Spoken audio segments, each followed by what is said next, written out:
todos. Dou por instalar. Acho que tem que desligar seu microfone. Isso.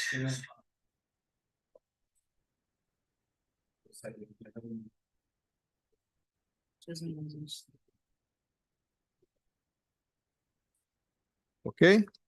Boa tarde a todos. Renovo, portanto, a saudação inicial para julgamento dos processos pautados para a sessão do dia 12/3/2024, dando as boas-vindas ao nosso procurador-geral, Dr. Bruno, e ao Dr. Ricardo, que agora se faz presente entre nós. Já estávamos com saudade da presença física de Vossa Excelência. Chamo a julgamento o requerimento de regularização de omissão de prestação de contas eleitorais número 0600-416, dígito 92, de relatoria do Dr. Enio Salvador Vaz. Ouvimos o nosso procurador, Dr. Bruno. Boa tarde, senhor presidente. Boa tarde aos demais integrantes da corte. Primeiro, agradecer pela recepção. Cumprimentar também o doutor Ricardo, aqui que está participando presencialmente, doutor Edilei, na plateia. Bom, senhor presidente, trazer requerimento de regularização e prestação de contas, e o parecer da Procuradoria, no caso, é pela extinção do processo sem julgamento de mérito, porque após o pedido de regularização, o requerente veio a óbito. Então, no entendimento da Procuradoria, como a regularização tem o objetivo a regularização da capacidade eleitoral passiva, a possibilidade do requerente futuramente concorrer a novas eleições, no caso, com o seu óbito, não se vislumbra mais essa possibilidade, e também havia uma questão em relação à dispensa da multa que foi aplicada na decisão, o valor que teria que ser recolhido ao erário. Só que no entendimento da Procuradoria, esse valor, essa discussão deve ser feita em ação própria, no próprio pedido na ação. Já existe um processo em que se discute a respeito do ressarcimento erário.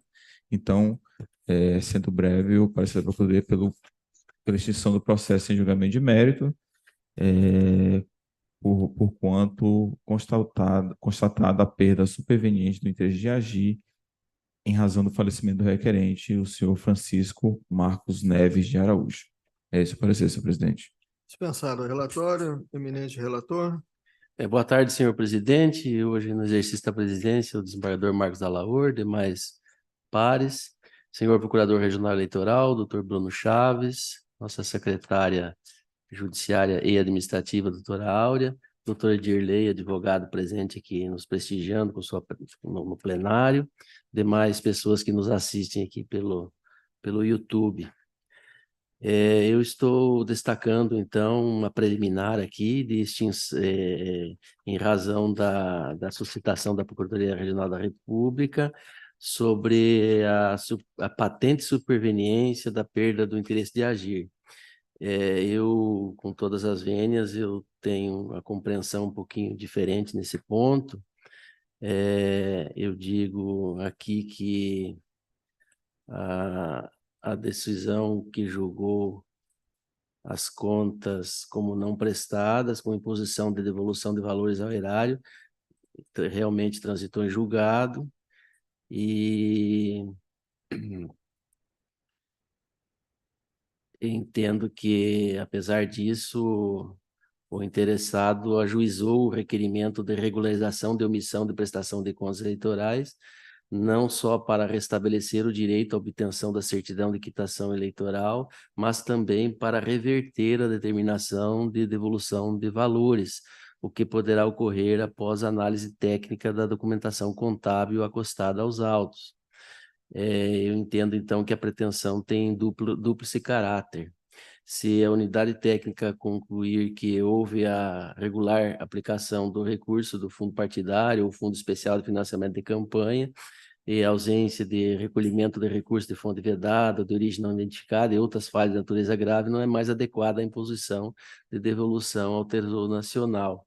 Daí porque não sobreveio, no meu entendimento, não sobreveio a perda superveniente do interesse de agir por completo, mas tão somente do interesse do requerente falecido no curso do processo em obter certidão de quitação eleitoral após o término da legislatura para a qual concorreu. Aí eu digo que os documentos contábeis relacionados à aplicação de recursos públicos utilizados durante a campanha, no meu entendimento, devem ser examinados a fim de que não haja enriquecimento sem causa da União. E vou explicando mais aqui, como eu já disponibilizei o voto a vossas excelências, eu estou submetendo essa preliminar à apreciação para o fim de rejeitá-la. Preliminar de extinção, rejeitando. Doutor Igor.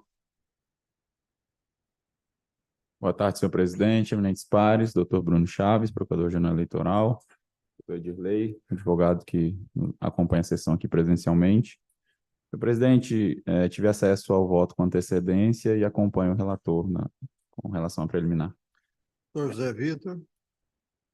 Senhor presidente, eminentes pares, eu também, na mesma linha do nobre relator, é nítido o caráter dúplice aqui da necessidade de regularização, até porque o efeito pode também incorrer num eventual acionamento do espólio ou de dívidas aos herdeiros. Então, é necessário que isso, ainda que em julgamento da Corte, deve ser definido dessa forma, como voto também com o relator. Doutor Ricardo. Obrigado, senhor presidente. Também acompanho o relator, senhor presidente. Relator preliminar rejeitada, unanimidade nos termos do voto do relator, que prossegue para o mérito.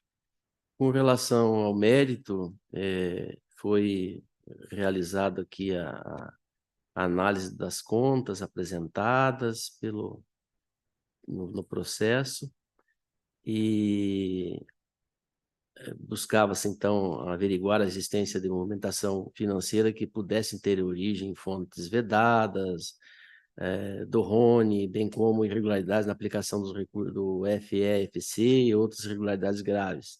No caso, essas irregularidades, segundo o parecer da ASEPA, foram devidamente afastadas. E aqui eu estou citando a norma que rege a matéria, citando julgado aqui, e eu estou concluindo pelo deferimento da regularização das contas de Francisco Marques Neves de Araújo, nos termos do parágrafo 4º do artigo 80 da Resolução TSE 23.607 de 2019, retirando a determinação de devolução de valores ao Tesouro Nacional. É como voto. Alguém que queira discutir a matéria?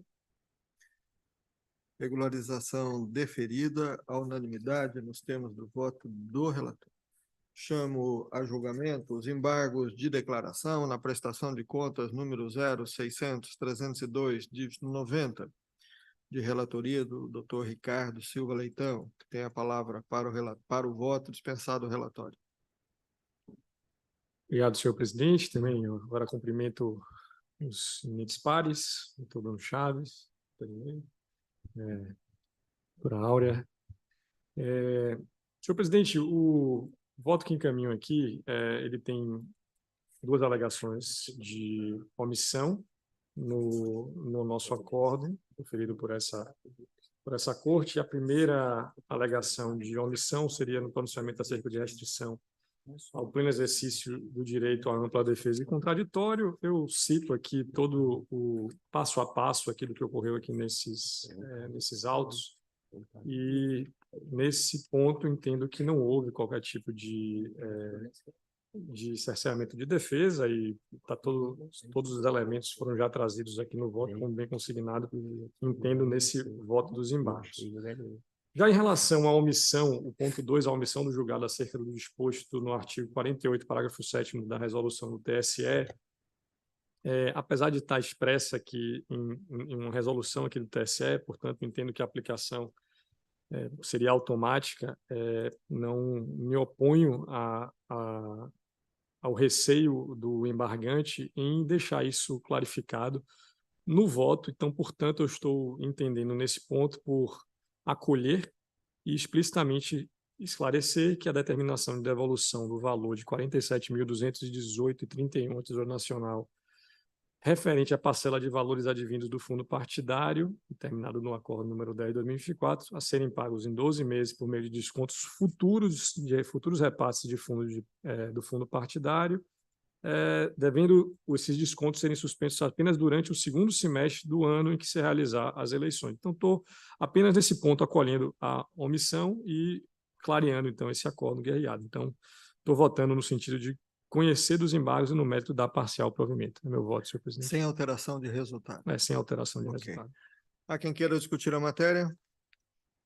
Embargos acolhidos parcialmente, nos termos do voto do relator, para clarificar ponto que entendeu Sua Excelência omissivo.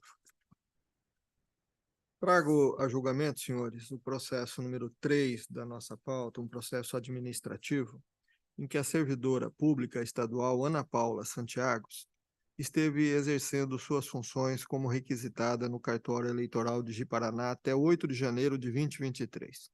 E busca, por meio desse recurso administrativo, que este tribunal interceda junto ao DETRAN, esses são os termos do recurso, que o tribunal interceda junto ao DETRAN para que ela receba licença-prêmio em pecúnia com a incidência do valor do auxílio alimentação. Há regras peculiares para isso e o presidente decidiu que não há o que o tribunal fazer, ela que deveria agir no tempo e de acordo com as regras do órgão de origem, assim não agiu e, portanto, não recebeu o auxílio alimentação e não há o que se fazer. Portanto, o presidente, à época, não conheceu do pedido dela e é isso que eu estou trazendo à apreciação dos senhores para manter a decisão do presidente. Portanto, a decisão não merece reparos. Há quem queira discutir a matéria? Não havendo quem queira discutir a matéria, recurso administrativo que nega-se provimento, à unanimidade nos termos do voto proposto pelo relator. Há alguma anotação para a ata, senhores? Não havendo nenhuma anotação para a ata, me resta apenas agradecer a presença de todos e declarar encerrada a sessão. Podemos cessar a gravação.